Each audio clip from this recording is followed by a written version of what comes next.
Very good morning views. నమస్తే, నేను విజయ Chandrika. ABN breakfast news కి స్వాగతం. పాపం చేస్తే ఆ పాపం చేసిన పాపుల్ని యమధర్మరాజు ఖచ్చితంగా వదిలిపెట్టడు. వాళ్ళు ఎక్కడికి వెళ్ళినా కూడా వెనక్కి రావడానికి, వాళ్ళని శిక్షించడానికి యమపాసం విసురుతాడు. ఈయన పొద్దున్నే ఈ యముడు యమపాసం పాపం పాపాలు అని మీకు అనిపించవచ్చు. వివరాల్లోకి వెళితే, ఆంధ్రప్రదేశ్ ముఖ్యమంత్రి వైఎస్ జగన్మోహన్ రెడ్డి గారి బాబాయ్ వివేకానందరెడ్డి హత్య కేసు నిజంగా ఆయన్ని యమపాసంలా వెంటాడుతోంది. గత ఎన్నికల్లో కరెక్ట్గా ఎలక్షన్స్కి ముందు జరిగినటువంటి ఈ హత్య ఆ రోజు ప్రధాన ప్రతిపక్షంగా ఉన్నటువంటి జగన్ గారికి ఒక అస్త్రంగా మారింది. టీడీపీ చేసింది, చంద్రబాబు చేయించారంటూ, నారాసురు రక్త చరిత్ర అంటూ దాన్ని ప్రజల్లో చిత్రీకరించి, ఒక రకంగా చెప్పాలి అంటే ఆయన అధికారం రావడానికి ఉన్నటువంటి ఒక కారణాల్లో ఇది కూడా ఒక కారణం. అందరూ కూడా ఏమో అవునేమో అని నమ్మేంత పరిస్థితి. కానీ మధ్యలో గ్యాగ్ ఆర్డర్ తెచ్చుకుని ఎవరిని మాట్లాడనివ్వకుండా చేశారు. 5 ఏళ్ళు అయింది, ఇప్పటికీ ఆ కేసు అలాగే ఉంది. కానీ అప్పుడు ఎవరి మీద ఆరోపించారో వాళ్ళు కాకుండా చుట్టూ తిరిగి ముఖ్యమంత్రి గారి బంధువులు, ఇంట్లో వాళ్ళ వ్యక్తులే చేశారు అంటూ కేసు ఈరోజు 5 ఏళ్ల తర్వాత వచ్చాగింది. గత ఎన్నికల్లో పరిస్థితికి ఈ ఎన్నికల్లో పరిస్థితికి ఒకసారి మనం జాగ్రత్తగా గమనిస్తే, అప్పుడు ఆయన చేసిన ఆరోపణలన్నీ అన్ని వేళ్లు ఇప్పుడు ఆయన మీదకి వచ్చేసాయి. ఈ ఎన్నికల్లో మొత్తం ఆయన చుట్టూతోనే తిరుగుతోంది. మరి ఈ ఎన్నికల్లో ఆయన ఇప్పటికే కడప, కర్నూలు బస్ యాత్రలు చేస్తున్నారు. ఆ బస్ యాత్రల్లో ఈ 5 ఏళ్లు ఎప్పుడూ కూడా ఎక్కడా నోరు తెరిచి ఆయన వివేక హత్య కేసు గురించి మాట్లాడింది లేదు. సిబిఐ విచారణ చెల్లెళ్లు డిమాండ్ చేస్తున్నా దానికి సంబంధించిన ప్రాసెస్ విషయంలో చొరవ తీసుకుంది లేదు. ఎక్కడా కూడా ఈ 5 ఏళ్లు కేవలం బటన్ నొక్కా ప్రజలు అంటం తప్ప, ఇంట్లో చెల్లెళ్లు నెత్తి నోరు బాదుకుని మాకు న్యాయం చేయండి అని కోట్ల చుట్టూ తిరుగుతున్నా కూడా ఎక్కడ నోరు కూడా మెదపని ముఖ్యమంత్రి జగన్మోహన్ రెడ్డి గారు ఇప్పుడు తాజాగా మేమంతా సిద్ధమంటూ కడప, కర్నూలు జిల్లాల్లో యాత్రలు చేస్తుంటే, తొలిసారిగా ఆయన ప్రజల్లోకి వెళ్తున్నప్పుడు అందరూ చూస్తారు కాబట్టి చెల్లెళ్ళు ఒక పక్కన చాలా సీరియస్ గా చేసిన వాళ్ళెవరో, చేయించిన వాళ్ళెవరో, చంపిందెవరో, చంపించడానికి ప్లాన్ చేసిందెవరో, సిబిఐ చెప్తున్న ఆధారాలన్నీ కూడా క్లియర్ కట్ గా ఉన్నప్పుడు అటువంటి వాళ్ళని వెంటేసుకుని వాళ్ళకే టికెట్లు ఇచ్చి ఏమీ ఎరగనట్టు ముఖ్యమంత్రి గారు మాట్లాడడంపై చాలా గట్టిగా నిలదీస్తున్నారు, ప్రశ్నిస్తున్నారు. దీంతో ఆయన మరి ఉక్కిరిబిక్కి అయ్యారో లేకపోతే ఏమో గాని తొలిసారిగా ఆయన ఈ యాత్రల్లో నోరు తెరిచి మాట్లాడుతున్నారు. వివేకం బాబాయికి సంబంధించి చంపిందెవరో, చంపేసిందెవరో ఆయనకి తెలుసు, దేవుడికి తెలుసు అంటూ. ఓరి దేవుడా, అసలు దేవుడికి తెలుసా అంటూ ఈ కలియుగం అంటూ ఆయన మాట్లాడుతున్న మాటల్ని నోరు వెళ్లబెట్టుకుని ముక్కును వేలేసుకుని ప్రజలంతా చూస్తున్నారు. నేనేదో ఇది కావాలని అక్కస్తో చెప్తుందో లేకపోతే కాదు, నిజంగానే ప్రజలు నోరెళ్ల పెట్టుకుంటున్నారు. ఆయన యాత్రల్లో ప్రజల రియాక్షన్స్ చూస్తే అర్థమవుతుంది. Please play the video. చిన్నారను ఎవరు చంపారో, ఎవరు చంపించారో ఆయనకు, ఆ దేవుడికి, ఈ జిల్లా ప్రజలందరికీ కూడా తెలుసు. కానీ బురద జల్లేందుకు 2 చెల్లెమ్మలను ఎవరు పంపించారో, వారి వెనకాల ఎవరు ఉన్నారో మాత్రం మీ అందరికీ కూడా రోజు కనిపిస్తానే ఉంది. వివేకం చిన్నారను ఎవరు చంపారో, ఎవరు చంపించారో ఆయనకు, ఆ దేవుడికి, ఈ జిల్లా ప్రజలందరికీ కూడా తెలుసు. కానీ బురద జల్లేందుకు 2 చెల్లెమ్మలను ఎవరు పంపించారో, వారి వెనకాల ఎవరు ఉన్నారో మాత్రం మీ అందరికీ కూడా రోజు కనిపిస్తానే ఉంది. వివేకం చిన్నారను ఎవరు చంపారో, ఎవరు చంపించారో ఆయనకు, ఆ దేవుడికి, ఈ జిల్లా ప్రజలందరికీ కూడా తెలుసు. కానీ బురద జల్లేందుకు 2 చెల్లెమ్మలను ఎవరు పంపించారో, వారి వెనకాల ఎవరు ఉన్నారో మాత్రం మీ అందరికీ కూడా రోజు కనిపిస్తానే ఉంది. ముఖ్యమంత్రి గారు అంత గొంతు చించుకుని చంపిందెవరో, చంపించిందెవరో మీకు తెలుసు, దేవుడికి తెలుసు, అసలు జిల్లా ప్రజలందరికీ తెలుసు అంటే, అసలు సభలో ఆయన మాట్లాడుతున్న మాటని కార్యకర్తలు అసలు మన అధినేతనా ఇలా మాట్లాడుతోందని తలదించుకునే పరిస్థితి. అంటే నిజం వాళ్ళకు కూడా తెలుసు, కానీ నోరు మెదపలేని స్థితిలో ఉన్నారా? ఆయన మాట్లాడుతున్నప్పుడల్లా కూడా ఏమిట్రా ఈ కర్మ అని తలదించుకున్న పరిస్థితి మనం చూస్తున్నాం. మీకు తెలుసు, జిల్లా ప్రజలకు తెలుసు, దేవుడికి తెలుసు అంటే నిజంగానే ఓరు దేవుడా మాకు అన్నీ తెలుసు కదా, ఈయనేంటి ఇట్లా మాట్లాడుతున్నాడు అని నోరు మెదపలేకుండా తల దించుకుంటున్న పరిస్థితి ఈ సభల్లో యాత్రల్లో మనం చూస్తున్నాం. ఎందుకంటే అసలుకు హత్యకు కారణం కడప ఎంపీ సీట్ అని ఒక చెల్లెలు ఆరోపిస్తున్నారు. అసలు భాస్కర్ రెడ్డి లేకపోతే అవినాష్ రెడ్డి ఇందులో పూర్తి స్థాయిలో ఇన్వాల్వ్ అయి ఉన్నారు, వాళ్లే చేశారు ఇదంతా, సూత్రధారులు పాత్రధారులు అన్ని వాళ్లే చేయించిందని ఇంకొక చెల్లి ఆరోపిస్తోంది. అసలు A8 అవినాష్ రెడ్డి అని సిబిఐ నమోదు చేసింది. ఇన్ని జరుగుతోంది. అప్రూవర్ దస్తగిరి అయితే అసలు నన్ను చంపడానికి జగన్ అవినాష్ రెడ్డి ప్లాన్ చేస్తున్నారని చెప్పి పిటిషన్లు వేస్తున్న పరిస్థితి. ఇన్ని జరుగుతున్నా నేరుగా కళ్ళకన్నీ కనిపిస్తున్న కార్యకర్తలకి, జిల్లా ప్రజలకి ఆయన యాత్రల్లో వెళ్తున్న మాటల తీరు చూసి తలదించుకునే పరిస్థితి కనిపిస్తున్నా దేవుడికే తెలుసు అని అంటుంటే నిజంగా ఓరి దేవుడా, అసలు నవరస నటన సార్వభౌముడు కూడా ఈయన ముందు సరిపోరా, ఈ కలియుగ కథలేంటి అని అందరూ మాట్లాడుకుంటున్నారు. ఇదంతా ఒక ఎత్తు అయితే నిన్న తెలంగాణ హైకోర్టు ప్రాంగణంలో సునీత గారు కూడా మాట్లాడారు. అసలు అంతఃకరణ శుద్ధి అనేది ఉందా నీకు? అసలు ఇంత జరుగుతున్నా కూడా ఎందుకు ఇట్లా మాట్లాడుతున్నారు మీరు? అసలు న్యాయం చేయాలి, చిన్నాన్నంటే నాన్నతో సమానం, ఇట్లానా మీరు ప్రవర్తించేది అని చెప్పి సూటిగా అసలు నేరుగా ఎందుకు మీరు నిందితుల్ని కాపాడుతున్నారు? పక్కనే పెట్టుకుని వాళ్ళకి టికెట్లు ఇచ్చి దేవుడు ఇలా మాట్లాడటానికి మీకు సిగ్గని పెంచటం లేదా? అసలు అంతఃకరణ శుద్ధి మీకుందా? నిజం చెప్పడానికి ఎందుకు భయపడుతున్నారు మీరు? లేదా ఎందుకు మీరు వాళ్ళని రక్షిస్తున్నారు? రేపు సిబిఐ విచారణ డిమాండ్ చేస్తే మీరందరి పేర్లు బయటకు వస్తాయనా అని ఆవిడ సూటిగా ప్రశ్నించేస్తాం. ఇంకొక పక్కన ఏ స్థాయిలో ఎన్నికల్లో ఇది ప్రచారాస్త్రంగా మారుతోంది అంటే నిన్న కూడా మనం చూసాం. శ్రీ సత్యసాయి జిల్లాలో ప్రచారంలో భాగంగా ఉన్నటువంటి టీడీపీ అధినేత చంద్రబాబు కూడా ప్రజల్లో చాలా నేరుగా గొడ్డలి వేటు వేసి నంగనాచి కబులు చేస్తున్నారంటూ అటాక్ చేసే ప్రయత్నం అక్కడ ప్రజలు కూడా చాలా ఆసక్తిగా గమనించున్నారు ఆ స్పీచ్ అన్నిటిని. మొత్తంగా చూస్తే 5 ఏళ్ల క్రిందట ఏ అంశం అయితే తనకి లబ్ధి చేకూరి అధికారాన్ని అందించే ప్రయత్నం చేసిందో 5 ఏళ్ల తర్వాత అన్ని వేళ్లు ముఖ్యమంత్రి గారు, ఆయన చుట్టాలు, బంధువులు, చెల్లెళ్ల రూపంలో ప్రశ్నలు, ప్రజలు, కార్యకర్తలు కూడా తలదించుకునే పరిస్థితి ఉన్న నేపథ్యంలో ముఖ్యమంత్రి గారి బుకాయింపులను ఎలా చూడాలి? ఎందుకు దేవుడు అంటూ ఇంకా కబులు చెప్తున్నారు? అవి గట్స్ అనుకోవాలా, లేకపోతే ఏం జరిగినా అనవసరం, మనల్ని ఎవరంటారు, మనల్ని ఏం చేస్తారు అని ఒక ధీమాన? మరి ఈసారి హూ కిల్డ్ బాబాయ్ అనే అంశం ఎన్నికల్లో ప్రధాన ప్రచారాస్త్రం కాబోతోందా? మరి బరిలోకి సొంత చెల్లెళ్లు కూడా దిగుతున్న నేపథ్యంలో మరి కావాలని ఆయన ఇప్పుడు నోరు తెరిచి మాట్లాడుతున్నారా? మరి అది తన రాజకీయ ప్రయోజనాల కోసమా లేదా ఎన్నికల ప్రయోజనాల కోసమా? ఈ అంశం ఈసారి ఎన్నికల్లో ఎవరికి లాభదాయకంగా అవుతోంది, ఎవరికి నష్టం చేకూరు? మొత్తానికైతే అటు ప్రచార పర్వంలో హాట్ గా జరుగుతున్నటువంటి ప్రచారాల్లో వివేక హత్య కేసు అంశం ప్రధాన అస్త్రంగా మారింది. ఈ వివేకాన్ని చంపింది ఎవరో జగన్ కి తెలుసు, ఎందుకు కాపాడుతున్నారు? చంపిన వాళ్ళని పక్కన పెట్టుకుని ఓట్లు ఎందుకు అడుగుతున్నారు? వాళ్ళకి ఓటేయద్దు అంటూ నేరుగానే చెల్లెలు సునీత అటాక్ చేస్తున్న నేపథ్యంలో దేవుడికి తెలుసు అంటూ డిఫెన్స్ లో పడ్డటువంటి ముఖ్యమంత్రి గారు మరి ప్రజలకు ఏం చెప్తారు? ప్రజలకు అన్ని అర్థమయ్యాయా? ఈసారి ఈ కేసు ఎటువంటి గేమ్ చేంజర్ గా మారిపోతుంది ఎన్నికల్లో? చర్చిద్దాం. మనతో పాటు జాయిన్ అయ్యారు ప్రముఖ రాజకీయ విశ్లేషకులు డివి శ్రీనివాస్ గారు, టీడీపీ జాతీయ ప్రధాన కార్యదర్శి మాజీ మంత్రి కేఎస్ జవహర్ గారు, advocate AP bar council member Muppalla Subbarao గారు. నమస్తే అండి, అందరికీ స్వాగతం.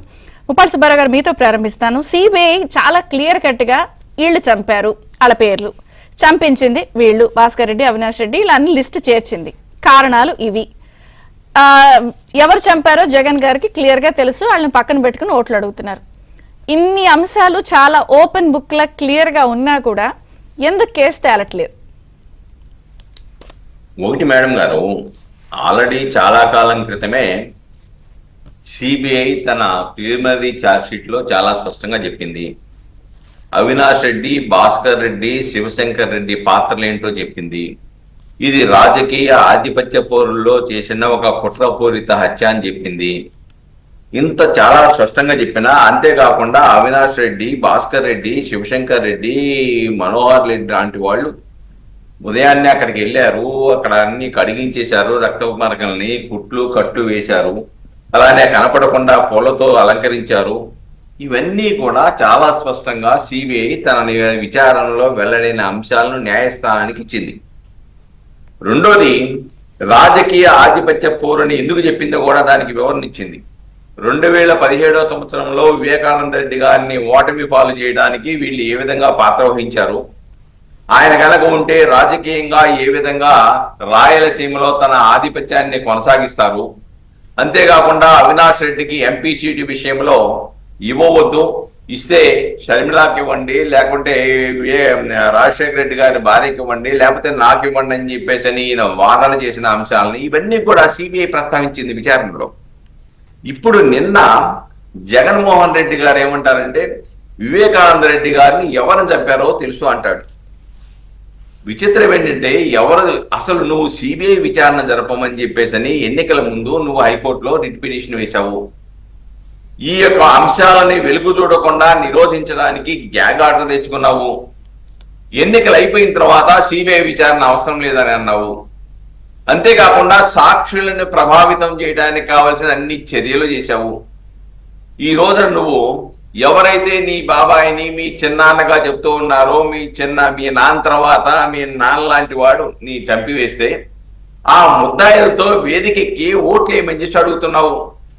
ఇప్పుడు 5 సంవత్సరాల తర్వాత చిన్నాన్న పాపం జగన్మోహన్ రెడ్డి గారు గుర్తొచ్చారు.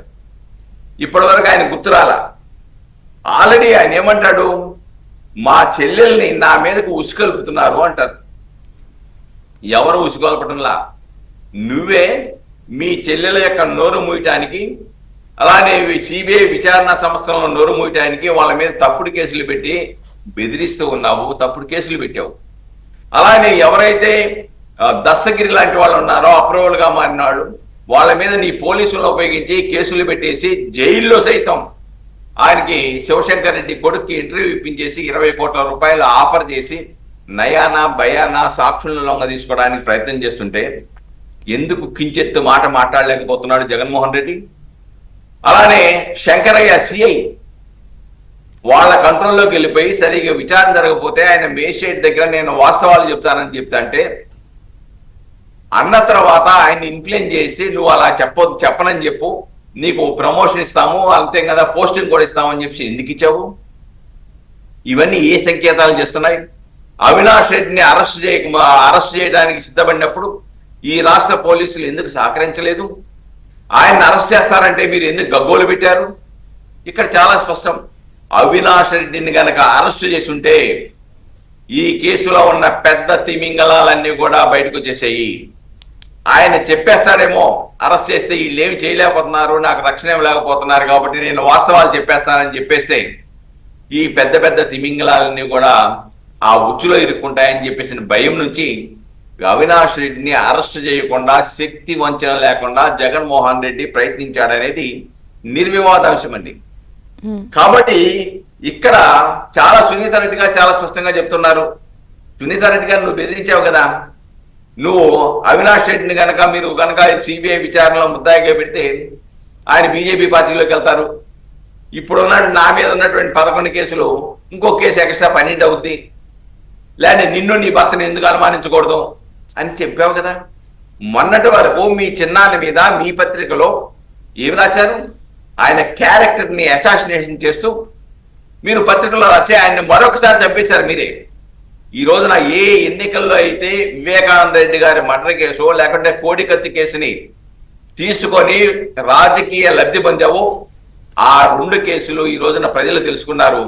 ఆ 2 కేసులే ఈ రోజున జగన్మోహన్ రెడ్డి గారికి ఉరికొయ్యలుగా మారిపోతూ ఉన్నాయి. ప్రజలు గమనించారు. శవ రాజకీయాలు చేయటంలో ఆరితేరిన వ్యక్తిని గుర్తించారు. అలానే నారాసుర రక్త చరిత్ర కాదు, అది జగనాసుర రక్త చరిత్ర అని ప్రజలు గుర్తించారు. కాబట్టి అందుకే ప్రజలు తిరుగుబాటు చేస్తా ఉన్నారు. కడప లాంటి ప్రాంతాల్లో కూడా ఎదురు దెబ్బలు జరగడానికి అదొక ప్రధానమైన కారణం. నువ్వు ఎమ్మెల్సీలు ఓడిపోయావంటే కారణం అదే. ఈ రోజు నువ్వేం చేస్తా ఉన్నావు? దాంట్లో ఏ ముద్దాయిగా ఉన్నటువంటి అవినాష్ రెడ్డికి సీట్ ఇచ్చావు, ఆయన్ని అంటే పెట్టుకొని తిరుగుతున్నావు. మా బాబాయిని చంపిన వాళ్ళు ఎవరో నాకు తెలుసు, దేవుడికి తెలుసు అంటున్నావు. నీకు తెలిసే ఆయన అలా అంటుంటేనే ఇందాక నేను వీడియో చూపించాను. కార్యకర్తలు వాళ్ళంతా తలదించుకుని అసలు సిగ్గుతో పాపం వాళ్ళు అసలు ఏం చేయాలో అర్థం కాక వాళ్ళు తలదించుకున్నారు. వీడియో ప్లే చేశాను. గారు ఆల్రెడీ బాహ్య ప్రపంచానికి తెలియక ముందే జగన్మోహన్ రెడ్డి భార్యకి ఈ హత్య సంబంధించిన వార్తలు అందినాయి. సాయంత్రం వరకు నువ్వు ఎందుకు ఆగావు? సాయంత్రం నువ్వు అక్కడికి వెళ్ళావు, మీ బాబాయిని చూడటానికి చనిపోయిన దగ్గరికి వెళ్ళావు. వెళ్ళి నువ్వేం ప్రకటించావు పత్రికల్లో? గొడ్డలితో నరికారు అని చెప్పావు. గొడ్డలతో నరికారని నీకు ఎవరు చెప్పారు? అప్పటికి బాహ్య ప్రపంచానికి తెలియదు, మీడియాకి తెలియదు, ఈవెన్ ఎక్స్పర్ట్స్ కూడా తెలియదు. అవును. వాళ్ళు ఏం చెప్తారంటే ఓ బ్లంట్ షార్ప్ ఎడ్జ్డ్ వెపన్ తో కొట్టారు అంటారు, కానీ గొడ్డలని వాళ్ళకి తెలియదు పాపం. వెపన్ కానీ ఆయనే జగన్మోహన్ చెప్పేశారు. రెడ్డి అవును. గారికి ఎలా తెలిసింది, ఎవరు చెప్పారు? దీనికి సమాధానం అడగాల సిబిఐ అవసరం లేదా? విచారించాలా అవసరం లేదా? కాబట్టి ఇవన్నీ కూడా చాలా స్పష్టంగా జగన్మోహన్ రెడ్డి గారి యొక్క పాత్ర ఆయనకి తెలిసింది. తెలిసిన తర్వాత కూడా దాంట్లో ఉన్న ముద్దాయిలను రక్షించడానికి ప్రయత్నం చేస్తున్నారనేది నిర్వివాదాంశం. ప్రజా కోర్టులో ఆల్రెడీ అధికార పార్టీ రాజకీయ లబ్ధి కోసం శవ రాజకీయాలు చేసిందనే విషయం ఈ రాష్ట్ర ప్రజలందరికీ కూడా విస్తృతంగా తెలిసిపోయింది. ఈ రోజు సిబిఐని విమర్శిస్తా ఉన్నారు. దౌర్భాగ్యం ఏంటంటే వీళ్ళే సిబిఐ ఇమ్మన్నారు, సిబిఐని ఉపసంహరించుకోన్నారు పిటిషన్ ని. ఈ రోజు సిబిఐ విచారణ చేస్తే సిబిఐ సక్రమంగా విచారణ జరపట్లేదు, దీంట్లో సునీతారెడ్డి గారు ఆయన భర్త మిగతా వాళ్ళందరూ ఉన్నారు అని చెప్తున్నారు. ఎంత ఉంటే ఆధారాలు ఉంటే మీ సిఐ మీ కంట్రోల్లో ఉంది, మీరు సమాచారం మాట్లాడదాం. ఎందుకంటే వాస్తవాలు లేవని ప్రజలు గమనించారు మేడం గారు. అవును సార్, అవును. జవహర్ గారు నమస్తే. జాతీయ ప్రధాన కార్యదర్శిగా మిమ్మల్ని నియమించారు. నమస్కారం అండి. యా, ఒకటి సో ఇంట్లో వాళ్లే అని ఆధారాలు క్లియర్ కట్ గా కనిపిస్తున్నా, నిన్న సునీత గారు అంత ఇదిగా చాలా ఇదిగా మాట్లాడారు. ఆవిడ పక్కన పెట్టుకుని ఎలా తిరుగుతున్నారు, ఓట్లాడడానికి సిగ్గులేదా మీకు, అంతఃకరణ శుద్ధి ఉందా, ప్రమాణం చేస్తారు మీరని మాట్లాడు. అయినా కూడా ఏమి జంకు బొంకు లేకుండా చాలా గట్ ఫీలింగ్ తో ఆయన సభల్లో రాజకీయ లబ్ధి కోసం నా చెల్లెళ్ళని చంద్రబాబు ఇలా చేస్తున్నాడని ఇంకా మీ మీదకే నెడుతున్నారు. దేవుడికి తెలిసి ఇదంతా అని.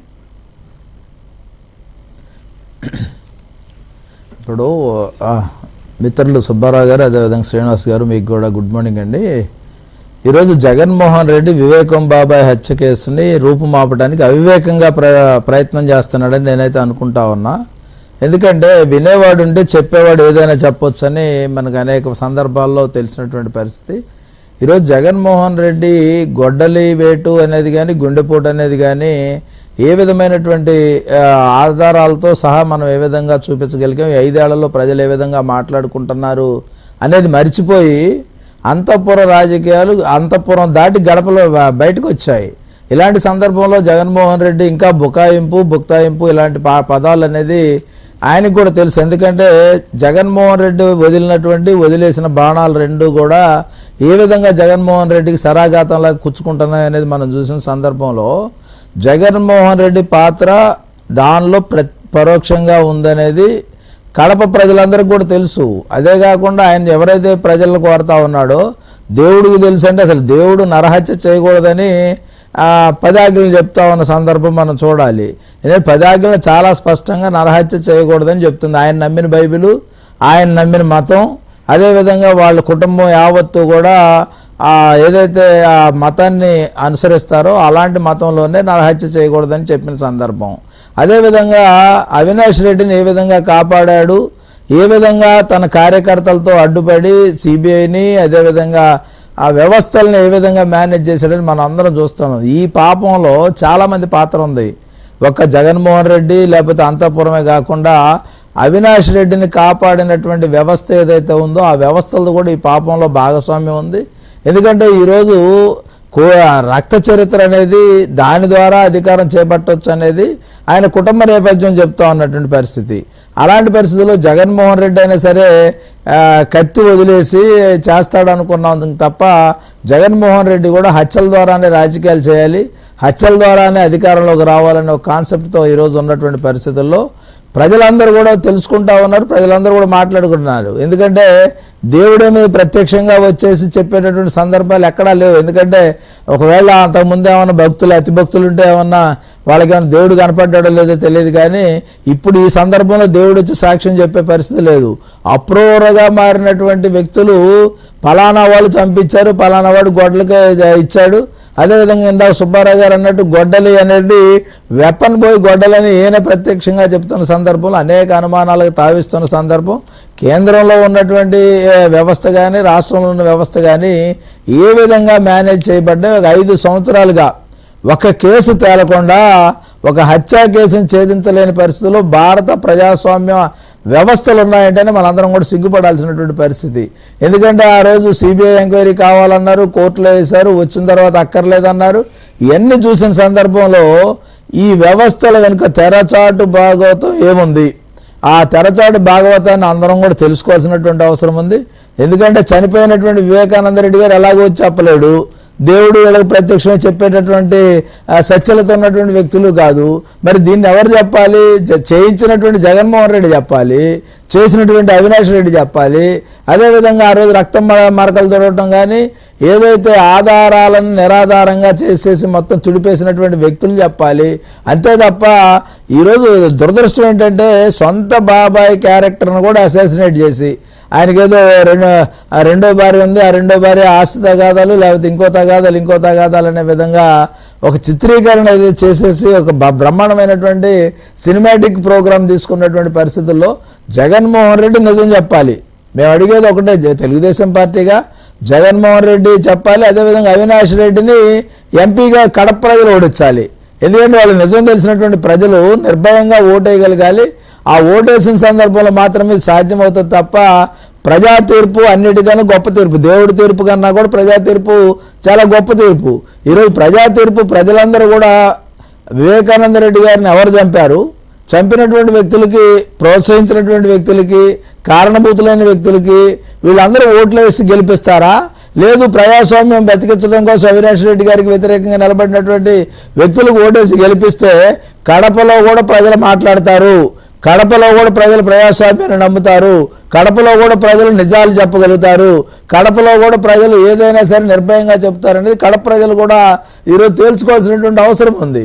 కడపలో ఈరోజు జరిగినటువంటి హత్య దేశ చరిత్రలోనే, ఎందుకంటే మనం అందరం కూడా చరిత్ర చదువుకున్నప్పుడు ఔరంగజేబు దగ్గర నుంచి మొదలుపెట్టి అంతఃపుర హత్యలన్నీ కూడా చూసుకుంటూ వచ్చాం.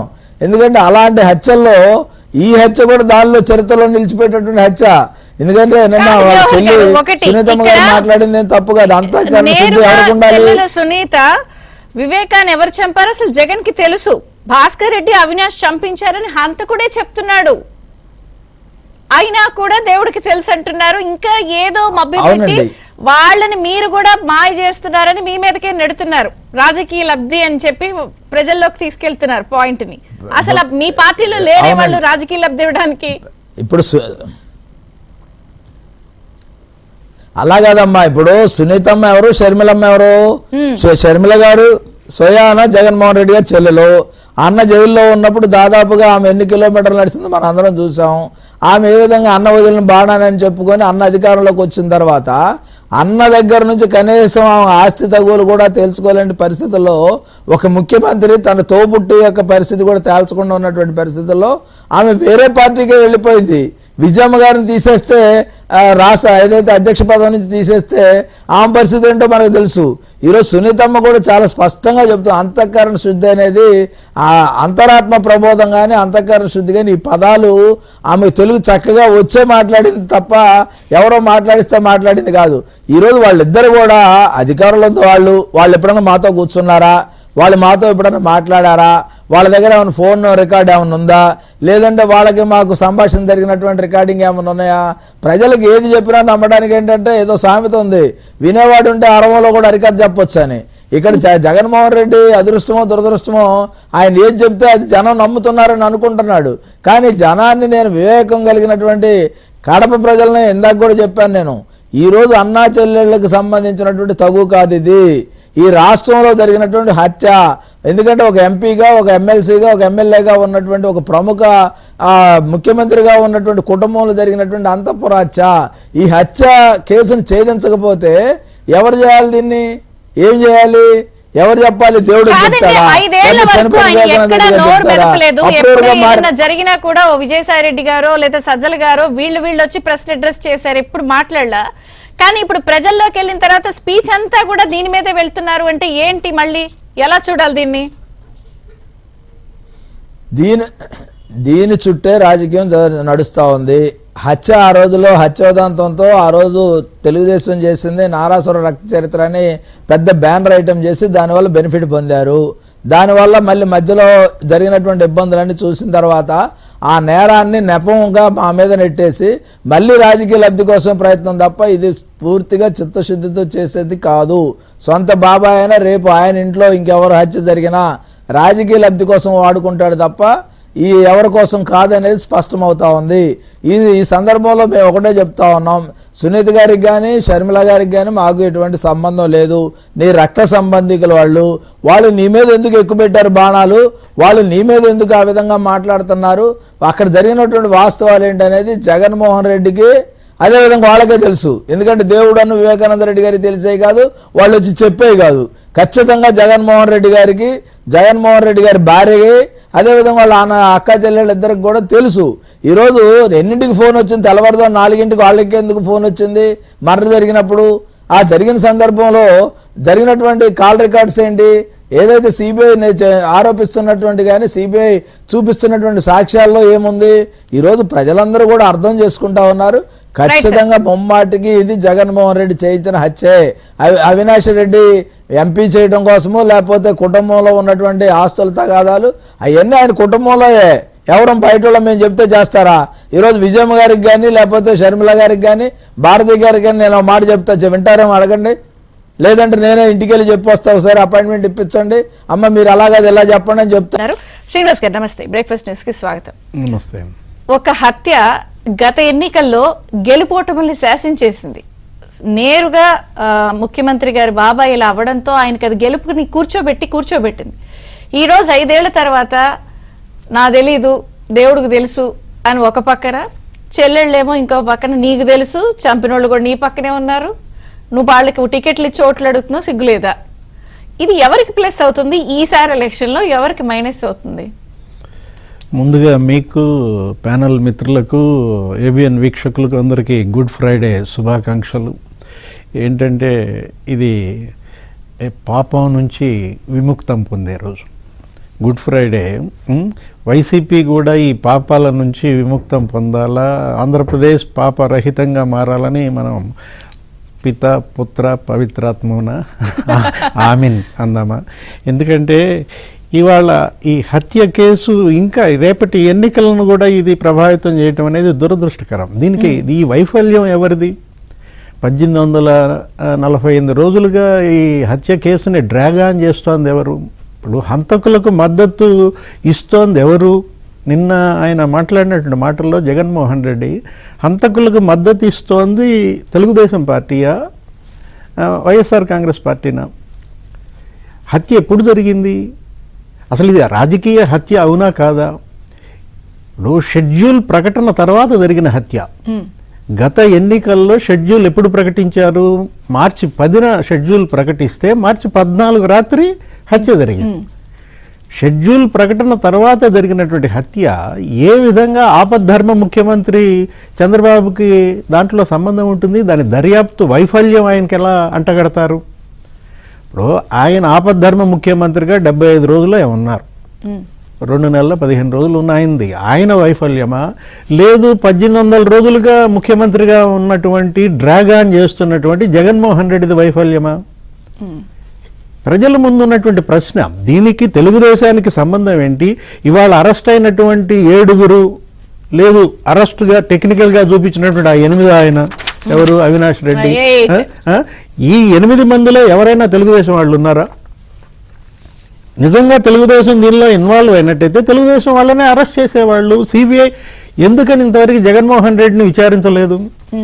జగన్మోహన్ రెడ్డి భార్య భారతి మేడంని ఇంతవరకు సిబిఐ ఎందుకు విచారించలేదు? వీళ్ళందరినీ విచారించారు. ఇంతమంది విజయసాయిరెడ్డి గారిని కూడా పిలవలేదు. ఆయనైతే హార్ట్ అటాక్ చెప్పారు వచ్చి. అవును. ఇప్పుడు ఎందుకంటే మీకు గుర్తుండి ఉంటుంది పరిటాల రవి హత్య కేసు. పరిటాల రవి హత్య కేసు కానీ ఆ సూట్ కేసు బాంబు కేసులో కూడా మాజీ ముఖ్యమంత్రి ఇంటికి సిబిఐ వెళ్ళింది, ముఖ్యమంత్రి కొడుకుని ఇంట్రాగేట్ చేసింది. అప్పుడు ఉన్న దమ్ము సిబిఐకి ఇప్పుడు ఎందుకు లేకుండా పోయింది? సాక్షాత్తు సీఎం ఇంటికి వెళ్ళి సీఎం కొడుకుని ఒక హత్య కేసు సూట్ కేసు బాంబు కేసులో ఎంక్వైరీ చేసిన సిబిఐ ఇప్పుడు ఈ హత్య కేసులో ఇదెవరిది? ఈ హత్య కేసులో సీఎం ఇన్వాల్వ్మెంట్ కనపడుతున్నదని స్పష్టంగా మీరిచ్చిన ఛార్జ్ షీట్లో పేర్కొన్నప్పుడు సీఎంని ఇంతవరకు ఎందుకు ప్రశ్నించలేదు? సీఎం భార్యను ఇంతవరకు ఎందుకు ప్రశ్నించలేదు? ఎందుకంటే హత్య విషయం ముఖ్యమంత్రి జగన్మోహన్ రెడ్డి గారికి ఎన్నింటికి తెలిసింది? ఉదయం 5 గంటలకి ఏమో తెలిసింది అనేది వాళ్ళ అందరి ముందు ఉన్నప్పుడు సాయంత్రం 5 దాకా ఆయన పులివెందులు ఎందుకు వెళ్ళలేదు? ఈ 12 గంటల్లో జగన్మోహన్ రెడ్డి కార్యకలాపాలు ఏంటి? ఈ 12 గంటల్లో ఆయన ఎవరెవరితో ఫోన్లో మాట్లాడారు, వీటన్నిటిపైన విచారించకుండా సిబిఐ దీన్ని ఎందుకని కొలిక్కి తీసుకురాలేకపోయింది? సిబిఐ పై ఎవరి ఒత్తిళ్లు పనిచేశాయి? ఇవాళ ప్రజలు రక్త సంబంధికులు అన్నప్పుడు ఏ ప్రోగ్రామ్స్ ఉన్నా ఇమీడియట్ గా క్యాన్సిల్ చేసుకుని పరిగెడతారు ఇలా జరిగితే.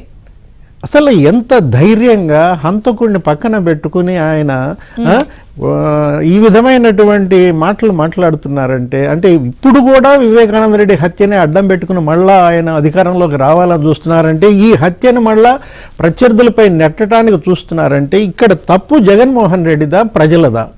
ఆ మాటలు ఆలకిస్తున్నటువంటి జగన్, ఇప్పుడు మీరు వేసిన వీడియో చూసాం, ఆయన మాట్లాడుతున్నాడు, పైన కింద తలదించుకుంటున్నాడు ఆ కార్యకర్త. అంటే ఏంటి లోపల అంతర్మదనం ఏంటి, నువ్వే చంపించి నువ్వే ఈ విధంగా మాట్లాడటం ఏంటి అనేది అక్కడ కనపడుతుంది అతనిలో ఉన్నటువంటి ఫేస్ ఫీలింగ్స్. అదే అతను ఒక్కడే కాదు, ఇవాళ రాష్ట్ర ప్రజలందరిలో కూడా ఉందన్నమాట. వివేకానంద రెడ్డి హత్య రాజకీయ హత్య. దీనివల్ల బెనిఫిషియరీస్ ఎవరు? ఇప్పుడు వివేకానంద రెడ్డి హత్య వల్ల తెలుగుదేశానికి లబ్ధి జరిగిందా, జగన్మోహన్ రెడ్డికి లబ్ధి జరిగిందా, వైసీపీకి లబ్ధి జరిగిందా, అవినాష్ రెడ్డికి లబ్ధి జరిగిందా? స్పష్టంగా షర్మిల చెప్పింది అదే, సునీత చెప్పింది అదే. ఈ హత్య కడప సీటు కోసం జరిగిన హత్య. చనిపోబోయే ముందు మా బాబాయ్ నన్ను కలిసి నన్ను కంటెస్ట్ చేయమని అడిగాడు, నా చేత ఒప్పించుకుని బయటికి వెళ్ళాడు. 2 గంటల పాటు మా ఇద్దరి మధ్య నడిచింది చర్చ, ఒత్తిడి. ఆయన ఒత్తిడి మేరకు నేను అంగీకరించానని కూడా ఆమె చెప్పింది. సునీత ఈరోజు కూడా, నిన్న కూడా అన్నది కదా, ఏమని అంతఃకరణ శుద్ధో ఏదో అన్నారు మన జవహర్ గారు కూడా. అంటే జనరల్ గా ఆయన ఓత్తు తీసుకున్నప్పుడు అంతఃకరణ శుద్ధితో అని చెప్తారు కదా, నీకు అది ఉందా అని అడుగుతుంది ఆవిడ. అంతఃకరణ శుద్ధితో నేను చెప్తున్నా, నీకు చంపిన వాళ్ళు ఎవరో తెలుసు. నాకు కూడా దాని మీనింగ్ తెలియక చూశాను. అంతఃకరణ శుద్ధి అంటే ఏంటి? మనస్సాక్ష, ఆత్మశుద్ధి, వాక్ శుద్ధి, హృదయ శుద్ధి. నేను అంతఃకరణ శుద్ధితో మాట్లాడుతున్నాను అంటే ఆత్మశుద్ధితో, వాక్ శుద్ధితో, హృదయ శుద్ధితో సునీత మాట్లాడుతున్నానని స్పష్టంగా చెబుతున్నప్పుడు అదే అంతఃకరణ శుద్ధి, ఆత్మశుద్ధి, వాక్ శుద్ధి, హృదయ శుద్ధి జగన్మోహన్ రెడ్డిలో ఉందా? గుడ్ ఫ్రైడే ఇవాళ. ఇవాళ అంతఃకరణ శుద్ధి మీద ఇంత గొప్ప పవిత్ర దినం నాడు జరుగుతున్నటువంటి చర్చలో నిజంగా ఆత్మ విమర్శ చేసుకోవాలి. ఈ రోజు చేస్తున్నటువంటి ప్రార్థనలో ఆ జీసస్ ముందు నిలబడి మన వాక్ శుద్ధి ఎంత, మన హృదయ శుద్ధి ఎంత. హృదయ శుద్ధి గలవారు ధన్యులని చెప్తుంది బైబిల్. అవును, మీరు ఇందాక కూడా అన్నారు, ఏది బైబిల్లో వాక్యం కూడా చెప్పారు. ఏంటి, ఇప్పుడు పాపానికి నరహత్య చేయకూడదు, ఏంటంటే నరహత్య చేయకూడదని చెప్పారు ఆయన. అవును, పాపానికి ఏదో జీతం మరణం అనో ఏదో కూడా ఉంటుంది. 10 కమాండ్మెంట్స్ అన్న, పాపానికి జీతం మరణం అని. అవునండి. ఇప్పుడు ఇలాంటి బైబిల్ చేత్తో పట్టుకుని చర్చికి వెళ్ళేటటువంటి వాళ్ళు, జీసస్ ముందు నిలబడేటటువంటి వాళ్ళు, ఇదా ప్రజలు ఆశించేది? ఇదా? అది కాదు కదా. ఇవాళ అంటే ఏంటి, ఇప్పుడు కూడా వెళ్ళి ఆయన స్పీచెస్ లో ఇంకా ఇది చెప్తే దీని ద్వారా ఇంకా ఏదన్నా లబ్ధి పాముకుందామనా? ఇది కలియుగం కాక ఇంకేంటి? ఆయన నిన్న అన్నటువంటి మాట, ఇది కలియుగం కాక ఇంకేంటి అంటే, ఇప్పుడు కిరాతకంగా 7 గొడ్డలి వేట్లేసి బాక్స్లో పడుకోబెట్టి కట్లు కట్టడం కలియుగం కాక ఇంకేంటమ్మా? పూలు అలంకరించి రక్తం కనపడకుండా చేయడం కలియుగం కాక ఇంకేంటి? అతను అన్న ప్రతి మాట కూడా అతనికే వర్తిస్తుంది. ఎవరు? సునీత అదే చెప్పింది అనమాట. నీ పక్కన ఉన్నటువంటి వ్యక్తిని నువ్వు చూపిస్తూ అతనికి ఓట్లేయమని అంటున్నావంటే, ఇంతవరకు అవినాష్ రెడ్డిని అంటే ఏంటంటే అసలు జంకు బొంకు లేదు, ఏమీ లేదు, కళ్ళ ముందు అన్ని కనిపిస్తున్నాయి. ఏంటి అసలు అది? గట్సా, బరితెగింపా, ఎవడేం చేస్తాడులే అనా? ఏంటి అసలు అది ముఖ్యమంత్రి గారిది? అది ఇందాకేదో చర్చిలో కూడా వచ్చింది, బొంకరా పోలిగా అంటే మా ఊరి మిరియాలు తాటికాయ అంతా. జగన్మోహన్ రెడ్డి చెప్పినా జనం నమ్మేటట్టుగా అతను ఫీల్ అవుతున్నాడు. నేను ఏది చెప్పినా జనం నమ్ముతారు అనేటటువంటి ఒక ధీమా అతనిలో కనపడుతుంది అనమాట. అంటే ఎవరు పిచ్చోళ్ళు ఇక్కడ? జగన్మోహన్ రెడ్డి పిచ్చోడా, అతని మాటలు వింటున్నటువంటి జనం పిచ్చోళ్ళ? అంటే జనాన్ని పిచ్చోళ్ళను చేయాలనేటటువంటి జగన్మోహన్ రెడ్డి యొక్క తాపత్రయం ఇవాళ అతను పిచ్చోడు అవుతున్నాడు. పిచ్చోడి చేతిలో రాయనన్నారు ఎవరు? చంద్రబాబు కూడా అనేక సందర్భాల్లో. ఇవాళ కాదనమాట. ఒక హంతకులు ఇవాళ నిస్సిగ్గుగా స్వేచ్ఛగా తిరుగుతున్నారంటే, మొన్న సునీత కూడా చెప్పింది కదా, ఇది సినిమాల్లో చూసాం. ఏది, హంతకులు మన చుట్టూతోనే తిరుగుతూ ఉంటారు, రాత్రి 11:40 దాకా బాబాయ్ నా కోసం ప్రచారం చేశాడమ్మా అంటే నేను నిజంగా అనుకున్నాను, ప్రత్యక్షంగా అసలు ఓటు వేయొద్దు, గెలిపించొద్దు, వైసీపీని ఓడగొట్టండి ఓపెన్ గా పిలిపిస్తుంది ఆవిడ. ఇవాళ ప్రజలు ఎలా చూస్తున్నారు దీన్ని? తీసుకుంటారంటారా? రేపటి ఎన్నికల్లో కూడా వివేక హత్య కేసే రేపటి ఎన్నికల్లో ప్రధాన అస్త్రంగా తెలుగుదేశం పార్టీ కానీ ఇటు వైఎస్ఆర్ కాంగ్రెస్ పార్టీ కానీ వెళ్తున్నట్టుగా మనకు కనపడుతోంది. వీళ్ళు చేసినటువంటి అభివృద్ధి, వీళ్ళు చేసినటువంటి సంక్షేమం, వీటినన్నింటినీ వదిలేసి మళ్ళా వివేక హత్య కేసు మీద అతను ఆధారపడుతున్నాడంటే అక్కడే తన గొయ్యి తను తవ్వుకుంటున్నాడు అనమాట. జనం కళ్ళ ముందు వేళ్ళన్నీ అతని వైపే ఉన్నాయి. ఎవరు? ప్రజలేసే ప్రతి ప్రశ్న జగన్మోహన్ రెడ్డికి, జగన్మోహన్ రెడ్డి ఇంటికే తగులుతూ ఉన్నప్పుడు ఆ ప్రశ్నలకు సమాధానం చెప్పాల్సిన వర్ధంతి రోజు కూడా షర్మిల గారు మైక్ పెట్టుకుని మాట్లాడుతూ మొత్తం మా ఇంట్లో మనుషులే ఉన్నారంటే నాకు అసలు నేను షాక్ తిన్నాను. నిజంగా మాకు హత్య జరిగిన రోజు మాకేం జరిగింది తెలీదు, కానీ ఇప్పుడు మొత్తం మా ఇంట్లో వాళ్ళు ఇన్వాల్వ్ అయ్యారు అనేసరికి అందరూ కూడా ఆవిడే చెప్పడం కూడా ఆశ్చర్యపోయారు. ఇంకా సునీత గారు అయితే అసలు జగన్కి తెలుసు అని ఆవిడ చెప్తున్నారు గట్టిగా. దానికి రాజకీయ లబ్ధి మా ఇద్దరు చెల్లెళ్ళని ప్రభావితం చేస్తున్నారు అంటున్నారు. రాజకీయ లబ్ధి కోసమా సునీత పోరాటం? ఇప్పుడు ఆమె రాజకీయ లబ్ధి కోసమా లేదా న్యాయం కోసమా? ఇక్కడ బాధితులు ఎవరు, బాధించబడింది ఎవరు? ఇప్పుడు హంతకుల పార్టీగా వైఎస్ఆర్ కాంగ్రెస్ పార్టీ వాళ్ళ ప్రజల ముందు ఉందమ్మా.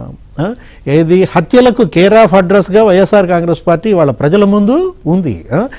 ఈ పార్టీ పునాదులు నా తండ్రి రక్తంతో తడిశాయని సునీత చెప్తోంది. ఒక వివేకానందరెడ్డి హత్య ఆ రక్తంతోనే తడిసిన పార్టీ కాదు ఇది. ఏది డ్రైవర్ సుబ్రహ్మణ్యం రక్తంతో తడిసిన పార్టీ, దళిత వైద్యుడు డాక్టర్ సుధాకర్ రక్తంతో తడిసినటువంటి పార్టీ, ఇవాళ హనిమి బాయ్, మంత్రు బాయ్ అనే గిరిజన యువతుల ఆ రక్తంతో తడిసినటువంటి పార్టీ, అబ్దుల్ సలాం ముస్లిం మైనారిటీ రక్తంతో తడిసినటువంటి పార్టీగా వాళ్ళ ప్రజల ముందు ఇవాళ ఉందన్నమాట. హత్యల పార్టీ కావాలా లేదు బాధితుల పార్టీ కావాలా తెలుసుకోవాల్సింది ప్రజలే అన్నమాట. రేపటి ప్రజా తీర్పే వీటన్నిటికీ కూడా చరమగీతం పాడాలి. ముప్పాళ్ళ సుబ్బారావు గారు, అసలు మీ సర్వీస్ మొత్తంలో కానీ ఎప్పుడైనా ఇలాంటి కేసు చూసారు? అసలు మీరు చాలా హై ప్రొఫైల్ కేసులు చూసుంటారు. అసలు ఇది తేలుతుందంటారా లేదా ఇది చరిత్రేనా? ఒకటి మేడం గారు, ఎందుకంటే హంతకులను సపోర్ట్ చేసేవాళ్ళు, నేరారోపణలు ఎదుర్కొంటున్న వాళ్ళు పరిపాలన కొనసాగిస్తున్నప్పుడు వాళ్ళ సహజ లక్షణం ఏంటంటే ముద్దాయిలను రక్షించటమే వాళ్ళ సహజ లక్షణంగా కొనసాగుతుంది. అదే ఈ రాష్ట్రంలో కొనసాగింది. ఎందుకు సిబిఐ రామ్ సింగ్ విచారణ జరుపుతూ ఉంటే అలానే సునీతారెడ్డి గారు న్యాయ పోరాటం చేసి నా తండ్రిని చంపిన వాళ్ళని హంతకులను పట్టుకొని శిక్షించాలని చెప్పేసి వీరోచితంగా న్యాయ పోరాటం చేస్తా ఉంటే వాళ్ళ మీద ప్రైవేట్ కంప్లైంట్ ఇస్తారు. సిబిఐ మీద సునీతారెడ్డి భర్త మీద అత్యుత్సాహంతో పోలీసులు ఛార్జ్షీట్ కూడా వేసేస్తారు. రెండోది, దస్తగిరి ఎవరైతే అప్రూవల్ గా మారి వాస్తవాలు చెప్పాడో ఆయన మీద అనేక కేసులు పెడతారు, జైల్లో పెడతారు. జైల్లోకి శివశంకర్ రెడ్డి కొడుకు వెళ్తారు, 20 కోట్ల ఆఫర్ ఇస్తాడు, మీరు లొంగితే మీకు దీన్ని కోర్టు ఇస్తా అంటాడు, వాళ్ళ తండ్రి మీద దాడి చేస్తారు. చివరికి ఆయన ఏం చేశాడు, హైకోర్టుకి వెళ్ళిపోయి అవినాష్ రెడ్డి, భాస్కర్ రెడ్డి వీళ్ళందరూ కూడా నన్ను చంపడానికి నన్ను బెదిరిస్తా ఉన్నారు అప్రూవర్ గా మారిన ఆయన, కాబట్టి ఆయనకి బెయిల్ రద్దు చేయండి అని చెప్పేసి తెలంగాణ హైకోర్టును ఆశ్రయించాడు. పాపం అవినాష్ రెడ్డి గారి ప్లేడర్ గారు ఏమంటారంటే ఈయన ముద్దాయిని వాదించే హక్కు లేదన్నాడు. హైకోర్టు చాలా స్పష్టంగా చెప్పింది, ఆయన అప్రూవర్ గా మారిన తర్వాత ఆయనకి చట్ట ప్రకారంగా బెయిల్ రద్దు చేయమనే హక్కు ఆయనకు ఉంది అని చెప్పింది. అది ఒక కంగుతిండే పరిస్థితి. రెండోది, ఇక్కడ జగన్మోహన్ రెడ్డి గారు ఈ రాష్ట్ర ప్రజలకు సమాధానం చెప్పవలసింది ఏంటంటే, అయా సిబిఐ విచారణ అన్నావు కదా, సిబిఐ విచారణ నువ్వు ఎందుకు ఉపసంహరించుకున్నావు, ఏ కారణాల వల్ల నువ్వు ఉపసంహరించుకున్నావో ఈ రాష్ట్ర ప్రజలకు జగన్మోహన్ రెడ్డి చెప్పాలి. ఆ చెప్పేయండి ధైర్యం జగన్మోహన్ రెడ్డికి ఉందా అంటే లేదు. అయినా ఇప్పుడు నీ బాబాయ్ 5 సంవత్సరాల పాటు గుర్తురాలేదే మీ బాబాయ్ నీకు, ఎన్నికల ముందు మళ్ళా ఇప్పుడు ఎందుకు వస్తున్నారు? ఇప్పటి వరకు నువ్వు ఏం చేశావు? గుడ్డి కుర్రానికి పళ్ళు తెమేవా? మళ్ళా ఇప్పుడు ఆ హత్యని రాజకీయం చేసుకోవడానికి ప్రయత్నం చేస్తా ఉన్నాడు. అసలు నువ్వు గతంలో ఏం చెప్పావు? 2019 ఎన్నికల ముందు నా తాతను చంపారు, నా తండ్రిని చంపారు, నా బాబాయిని చంపారు, నన్ను చంపడానికి కోడికత్తి సీన్ను ఉపయోగించారని చెప్పేసి అని ఒక్కరిని ఇంకొకరిని పొడుతుందా అని కూడా అన్నారు. అసెంబ్లీలకు వచ్చేటప్పటికి చాలా స్పష్టంగా చెప్పావు. ఒక కన్నుని ఇంకో కన్ను పొడుస్తుందా అధ్యక్ష అన్నావు. సిబిఐ అవును అధ్యక్ష, ఒక కన్నుని ఇంకో కన్నే పొడుస్తుందని చెప్పింది సిబిఐ విచారణలో. కాబట్టి నువ్వు హత్యని ఆ జరిగిన సంఘటనల్ని నువ్వు శవరాజకీయం చేసి ఉపయోగించావు. రెండోది ఇక్కడ చాలా స్పష్టం ఏంటంటే హంతకులకి జగన్కి ఓటేయొద్దని చెప్పేసి సునీతారెడ్డి గారు ఓపెన్ గా చెప్తా ఉన్నారు. వైసీపీకి ఓటేయొద్దు అంటున్నారు. నువ్వు ఎందుకు ఓటేయొద్దన్నారు సునీతారెడ్డి చెప్పాలిగా. నువ్వు అబ్బాయి వివేకానంద రెడ్డి గాజులో కాకుండా అవినాష్ రెడ్డికి పాత్ర లేదు, లేదంటే శివశంకర్ రెడ్డి మా రాష్ట్ర అధికార పార్టీ కార్యదర్శి ఇప్పటికి కూడా ఆయనే సూత్రధారి పాత్రధారి అవినాష్ రెడ్డి ఆత్మ, అలాంటి వాళ్ళందరినీ సమర్థిస్తాము. అలానే భాస్కర్ రెడ్డి ఎవరైతే అవినాష్ రెడ్డి తండ్రి ఉన్నాడో ఆయన వాళ్ళ ఇంట్లో మరి హత్యకు ముందు హత్యకు తర్వాత ముద్దాయిలు వాళ్ళ ఇంట్లోనే కూర్చున్నారు. ఇది గూగుల్ టేక్అవుట్ చెప్పింది. అయినప్పుడు కూడా పాపం వాళ్ళు సచివులు అని చెప్తావా నువ్వు? ఏ విధంగా చెప్తావు నువ్వు? కాబట్టి చాలా స్పష్టంగా గూగుల్ టేక్అవుట్ కానీ టవర్ లొకేషన్ కానీ చాలా స్పష్టంగా చెప్తుంది. మీ బాబాయిని చంపేసి రక్తం మరుగులతో కడిగేసిన వాళ్ళని, సాక్ష్యాలను మటుమాయం చేయడానికి ప్రయత్నించిన వాళ్ళని నీ పక్కన కూర్చోబెడుతూ ఉన్నావు. హత్యలో భాగస్వాములు ఉన్న వాళ్ళని చెప్తూ కూర్చోబెట్టుకున్నావు. అదే వింత ఎవరికి అర్థం కావట్లేదు. మరి ఇప్పుడు ఈ ప్రచారంలో అదే అవుతుంది. జవహర్ గారు సార్ ఒక్క పాయింట్ చెప్పండి. ఇంత జరుగుతుంది కదా, పక్కనే ఆయన ఉంటారు అవినాష్ గారు. అవినాష్ అసలు తెలీదు, అవినాష్ ఏం చేయలేదు వాళ్ళు అంటున్నారని అవినాష్ మాట కూడా ముఖ్యమంత్రి గారు ఎందుకు ఎత్తట్లా? చెందింది అంతా అవినాష్ చెల్లెళ్ళు చెప్తున్నారు. 8 గా ఫైల్ అయ్యారు. అవినాష్ పేరు కూడా ఏం తీయట్లేదేంటి? అవినాష్కి ఏం తెలీదు పాపం అని కూడా అనట్లా. ఒకటి నారాసుర రక్త చరిత్ర అని అన్నారు. ఇప్పుడు కూడా నిన్న స్పీచ్ల్లో కూడా నరకాసురుడు, రావణాసురుడు, దుర్యోధనుడు విలన్లన్నీ మీరే టీడీపీ. ఇప్పుడమ్మా తెలుగుదేశం పార్టీ హత్య చేసిందని జనాలను నమ్మించి అధికారంలోకి వచ్చినటువంటి వ్యక్తి ఇప్పుడు ఎవరో తెలిసిన తర్వాత వాళ్ళ పేరు ఉచ్చరించడానికి కానీ వాళ్ళ ప్రస్తావన తేయడానికి కానీ జగన్మోహన్ రెడ్డి అంత సాహసం చేయడు. ఎందుకంటే అది అంతఃపుర రాజకీయం. ఎప్పుడైతే అవినాష్ రెడ్డి పేరు బయటికి నోటితో మాట్లాడాడో ఆ పేరు బయటికి రావడంతోనే దాని మీద కొంచెం ప్రెజర్ ఆయనకు ఉంటుంది. అలాంటి ప్రెజర్ని ఏ విధంగా అవాయిడ్ చేసుకోవాలి? ఎందుకంటే అది కొంచెం కొంచెం డిఫరెంట్ ఇష్యూ కాబట్టి మనం ఇప్పుడు మాట్లాడటం కూడా కరెక్ట్ కాదు. ఇక్కడ ఒకటే అడిగేది, అవినాష్ రెడ్డి మీద అంత ఆవ్యాజ్యమైనటువంటి ప్రేమ దేనికి వచ్చింది? చిన్నానకన్నా అవినాష్ రెడ్డి ఏ విధంగా నీకు మెరుగైనవాడు, ఏ విధంగా బంధం నీకు అంత పటిష్టమైన బంధం ఉందనేది జగన్మోహన్ రెడ్డి సమాధానం చెప్పాలి. ఈరోజు అవినాష్ రెడ్డికి సంబంధం లేదని కానీ ఉందని వాళ్ళు చెప్తా ఉంటే లేదని నువ్వు చెప్పాల్సినటువంటి పరిస్థితి ఖచ్చితంగా లాయర్ అయితే అదే చెప్తాడు. ఉందంటే లేదని. సుబ్బారావు గారికి తెలుసు ఆ వాదన ఏ విధంగా ఉంటుందో. ఇక్కడ కూడా అవినాష్ రెడ్డి హత్య చేశాడనేది జగన్మోహన్ రెడ్డికి కూడా తెలుసు. అవినాష్ రెడ్డి పాత్ర ఉందని జగన్మోహన్ రెడ్డి తెలుసు.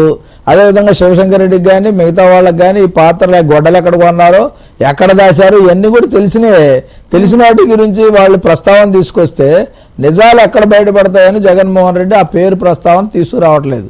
తీసుకొచ్చిన దగ్గర నుంచి ఖచ్చితంగా వాళ్ళ పేర్లు చెప్పాలి. పేర్లు చెప్పిన దగ్గర నుంచి ఏదో ఒక సందర్భంలో నోరు జారాలి. ఆ నోరు జారకుండా కంట్రోల్ దాన్ని ఏమో డ్యామేజ్ కంట్రోల్ సిస్టమ్ అనేది ఆయన బాగా అప్లై చేసుకుంటా ఉన్నాడు. ఆ కంట్రోల్ సిస్టమ్ అప్లై చేసుకోవడం కోసం వాళ్ళ పేర్లు ప్రస్తావన తేటల్లా. ఎందుకంటే ఆ అక్క చెల్లెల గురించి మాట్లాడతారు, అన్నిటి గురించి మాట్లాడతారు, కానీ అవినాష్ రెడ్డి గురించి మాత్రం ఎట్టి పరిస్థితుల్లో మాట్లాడు. అవినాష్ రెడ్డి గారిని ఏ విధంగా తప్పించుకునే ప్రయత్నం చేశారు ఇలా పట్టుకుని ఆయన అడ్రస్ చేయట్లే అసలు అవినాష్ ని. అది ఆ పేరు బయటకు వస్తే ఖచ్చితంగా నిజం ఏదన్నా పొరపాటుకు బయట పెట్టాల్సి వద్దామని ఆయనకి అనుమానం. పొరపాటుకు ఏదైనా మాట్లాడతానని భయం. ఎందుకంటే అవినాష్ రెడ్డి అని అంటంతోనే ఖచ్చితంగా దానికి సంబంధించింది ఏదైనా పొరపాటుగా ఆయన నోటి నుంచి వస్తే బుక్ అవుతామనే ఉద్దేశం చొప్పున ఆయన చెప్పడం లేదు తప్ప వేరే ఏం కాదు. ఎందుకంటే ఖచ్చితంగా ఆయన ఇందాక మనం అనుకున్నట్టు హృదయ శుద్ధి గలవారు ధన్యులని బైబిల్ చెప్తా ఉన్న సందర్భంలో ఆయన హృదయ శుద్ధి లేదు. వాళ్ళ చెల్లెళ్ళే చెప్తా ఉన్నారు. దేవుని సుచిత్రని కూడా చెప్తా ఉంది. ఆ దేవుడు వచ్చి చెప్పే పరిస్థితి అయితే జగన్మోహన్ రెడ్డి దగ్గర కానీ అదేవిధంగా వివేకానంద రెడ్డి గారు వచ్చి చెప్పే పరిస్థితి కానీ లేదు. ఇది చెప్పాల్సింది జగన్మోహన్ రెడ్డి చెప్పాలి, అవినాష్ రెడ్డి చెప్పాలి. వాళ్ళిద్దరు చెప్తే సరిపోద్ది. ప్రజలకు తెలుసు, ఎవరికి తెలుసు కాదు. నీకు తెలిసింది చెప్పు, నువ్వు నిజం. నీకు తెలిసింది ఏదైతే ఉందో అది చెప్పు నిజం. ఎవరు చంపారో నీకు తెలుసు కదా, చంపించింది ఎవరో తెలుసు కదా. ఆ నిజాలు నువ్వు చెప్పు. ప్రజలకేం తెలుసు పాపం? ప్రజల్ని మీకు తెలుసు, దేవుడు తెలుసు, వివేక తెలుసు అంటే వాళ్ళు వచ్చి చెప్తారా, ప్రజలు చెప్తారా? అవును. ప్రజలుగా మేము చెప్తున్నా, నువ్వే చేసావు నాకు చెప్పు, మేము ప్రజలమే కదా. కరెక్ట్. శ్రీనివాస్ గారు, జనరల్ గా ఏదైనా ఒక హత్య జరిగినప్పుడు ఎవరి మీద అనుమానం ఉందా అని అడుగుతారు సామాన్యంగా. ఫలానా వాళ్ళు అంటే ముందు తీసుకొచ్చి వాళ్ళని కూర్చోబెట్టేస్తారు విచారణలకి. చేశారా చేయలేదో తర్వాత. చెల్లెళ్ళు నేరుగా నీకు తెలుసు, చేసిన వాళ్ళు నీ పక్కనే ఉన్నారు, చేయించిన వాళ్ళంతా బెటాలియన్ లాగా తిరుగుతున్నారు మీరంతా అని అంటున్నా కూడా అసలు ఎదురెళ్ళి నిరూపించుకోవచ్చు తప్పు జరగలేదు అని. లేదా కనీసం వకాల్తా వచ్చి నీకు ప్రజలకి వీళ్ళు చేయలేదని చెప్పచ్చు. ఎన్ని చెప్పకుండా ఇంకా ప్రతిపక్షాలు అంటే ఇది ఒక గేమ్ చేంజర్ అవుతుందా రేపు ఎలక్షన్స్ లో ఈ వివేక హత్య అంశం? అధికారం ఉంటే ఇన్ని అక్రమాలకు పాల్పడచ్చా, ఇన్ని అరాచకాలు చేయొచ్చా? 75 ఏళ్ల భారతదేశ స్వతంత్ర చరిత్రలో ఒక అధికార పార్టీ 5 ఏళ్లలో ఇన్ని అక్రమాలు, ఇన్ని అవినీతి కుంభకోణాలు, ఇంత అరాచకాలు చేయడం ఇది పెద్ద రికార్డు. ఏది జగన్మోహన్ రెడ్డి సృష్టించిందన్నమాట. పీక్కి వెళ్ళిపోయింది అది కూడా. మీరు ఇందాక జవహర్ గారితో మాట్లాడతారేంటి, దుర్యోధనుడు, నరకాసురుడు, రావణాసురుడు, దుర్యోధనుడు విలన్స్ ఎవరైతే చరిత్రలో ఉన్నారో వాళ్ళ విలన్స్ అంతా టీడీపీ. వాళ్ళు దత్తపుత్రుడు ఒక్కొక్కరికి పెట్టారు. ఆ ముగ్గురు విలన్లు అధికారంలో ఉన్నారు. దుర్యోధనుడు అధికారంలో ఉండి అరాచకాలకు పాల్పడ్డాడు. నరకాసురుడు, రావణాసురుడు ప్రతిపక్షంలో లేరు. ఇప్పుడు జగన్మోహన్ రెడ్డి ముందు తెలుసుకోవాల్సింది ఏంటంటే వాళ్ళు ముగ్గురు అధికార పార్టీయా ప్రతిపక్షమా తెలుసుకోవాలి. ఇలాంటి నరకాసురుడు, రావణాసురుడు, దుర్యోధనుడు ఈ పదప్రయోగాలు అధికార పార్టీకి గనక వర్తింపజేస్తే జనంలోకి ఎక్కుద్ది. అది ప్రతిపక్షంలోకి వాళ్ళని మీరు ఇంప్లాయిడ్ చేస్తే ఏమవుతుంది, బూమరాంగ్ అవుతాయి, మిస్ఫైర్ అవుతాయి. నవ్వుతున్నది అదే అనమాట. జగన్మోహన్ రెడ్డి ప్రసంగాలు కూడా రాజ్యానికి ఆయన కింగ్, అధికార పార్టీ. నేను చెప్తున్నాను కదా, ముగ్గురు అధికార పార్టీ. కాబట్టి అధికార పార్టీలో నరకాసురుడు, రావణాసురుడు, దుర్యోధనుడు చూస్తారు కానీ ప్రతిపక్షంలో ఎందుకు చూస్తారు? ప్రతిపక్షంలో ఉంది బాధితులు. ఇప్పుడు జవహర్ గారు బాధితుడు, చంద్రబాబు బాధితుడు, సునీత బాధితురాలు, షర్మిల బాధితుడు గాని వర్గం గాని బాధితుడు గాని వ్యక్తి గాని జగన్మోహన్ రెడ్డి పరిపాలనలో లేరు. మీకేమనిపిస్తుంది, ఎందుకు అవినాష్ అసలు అడ్రస్ చేయట్లేదు? ఆయన నిజాలు తుళుతాయి బయటకైనా అంటే తనకే డౌట్ వచ్చింది అనుకుంటా. జగన్మోహన్ రెడ్డి కూడా లోపలన్నా కొద్దిగా ఉంటుందిగా ఆత్మ, ఏది మరి బాగోదు అంత కూడా అనేది అతనికి తెలుసు కదా. జగన్మోహన్ రెడ్డికి తెలుసు, దేవుడికి తెలుసు, చిన్నానికి పైన చిన్నానికి తెలుసు, ప్రజలకు తెలుసు. జగన్కి తెలీదా? అంత కూడా ఎవరో జగన్మోహన్ రెడ్డికి తెలుసు, తను కాపాడుతున్నానని అతనికి తెలుసు. కాకపోతే జనాన్ని వెర్రాళ్ళని చేస్తున్నాడు. ఇవాళ తెలుసుకోవాల్సింది నేనేం అనుకోవట్లేదు. ఆ వీడియో ఇందాక చూసిన తర్వాత నాకు అదేం అది జనం ఇవాళ డిసైడ్ చేసుకోవాలి. వాళ్ళంతా తెలివిగా వాళ్ళు రేపటి ప్రజా తీర్పులో వాళ్ళు తెలియ చెప్పాల్సిన బాధ్యత వాళ్ళ పైన ఉందన్నమాట. ఇవాళ సునీత నాంపల్లి కోర్టు నుంచి AP high court, Telangana high court, supreme court, తిరగని కోర్టు లేదు కదా. న్యాయస్థానాల్లో అనుకున్న న్యాయం జరగలేదు కాబట్టే ఇవాళ ప్రజా కోర్టుకు వచ్చిందనమాట. ప్రజలకు విజ్ఞప్తి చేసింది. ఇది ముప్పాల సుబ్బారావు గారు చెప్పారు, అన్న పార్టీని ఓడించండి, జగన్ గారి పార్టీని అంటున్నప్పుడు ఎందుకు ఓడించకూడదని ఎందుకు చెప్పట్లేదు ఆయన? ఎక్కడ రాజకీయ లబ్ధి కోసం నా వాళ్ళు కొంతమంది అటు వెళ్ళారు అంటున్నాడు. చెల్లెళ్ళు రాజకీయ లబ్ధి కోసమా? ఏంటి 5 ఏళ్లలో రాజకీయ లబ్ధి నువ్వు పొందావా, నీ చెల్లెళ్ళు పొందారా? రాజకీయ లబ్ధి నీదా వాళ్ళదా? రేపు కూడా ఈ హత్య కేసుతో రాజకీయ లబ్ధి పొందాలనుకుంటుంది నువ్వా, నీ చెల్లెళ్ళ? ఇవి ప్రజలు డిసైడ్ చేసుకోవాలా. ప్రజా కోర్టే వీటన్నిటికీ రేపటి ఎన్నికల తీర్పు సమాధానం ఇస్తుంది. థ్యాంక్ యూ శ్రీనివాస్ గారు, జవహర్ గారు, thank you sir, Muppala Subbarao గారు, థ్యాంక్స్ ఫర్ జాయినింగ్. ఇది బ్రేక్ఫాస్ట్ న్యూస్. అప్డేట్స్ కొనసాగుతాయి, చూస్తూనే ఉండండి ఏబిఎన్.